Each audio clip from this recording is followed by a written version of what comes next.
guys, samahan nyo ngayon ako. Day 1 sa akin solo date.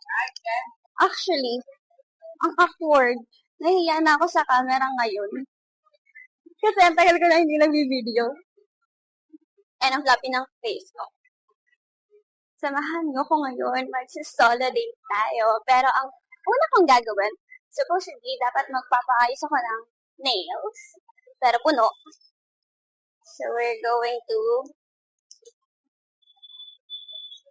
Naiya ako. Oh my gosh.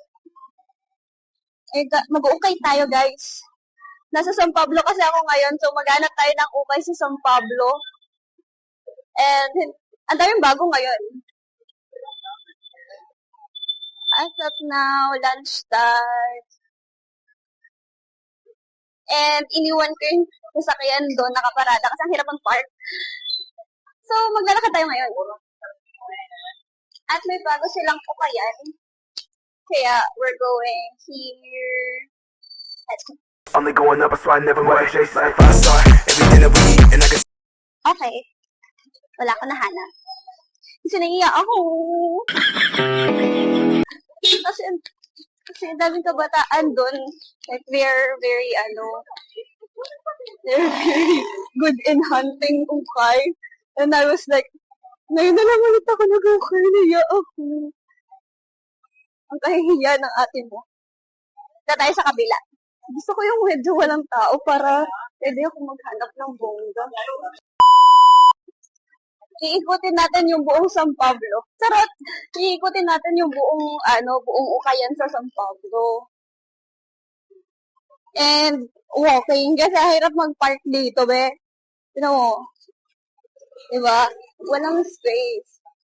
And yeah. Nawawala yung ukaya na hinahanap ko kasi ang tagal ko nang hindi na uwi. Okay, game na ulit.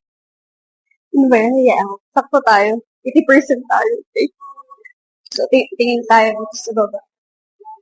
Ayan, sakto tayo sa sale. And we eat, and I can say it like every day of the week. I got a shorty at the quick shot, put it away. And I'm a rude boy, baby, so you know I'm with me. Grabe, ganito pala mag-vlog mag-isa. Kasi sanay ako kasama ko yung kapatid ko, may kasama ako. Ngayon, ganito pala mag-vlog mag-isa. Nakakahiya. Nakakahiya magsalita. And yan. Tayo, kakain na. Kabili na ako. And, gutom na ako. Dapat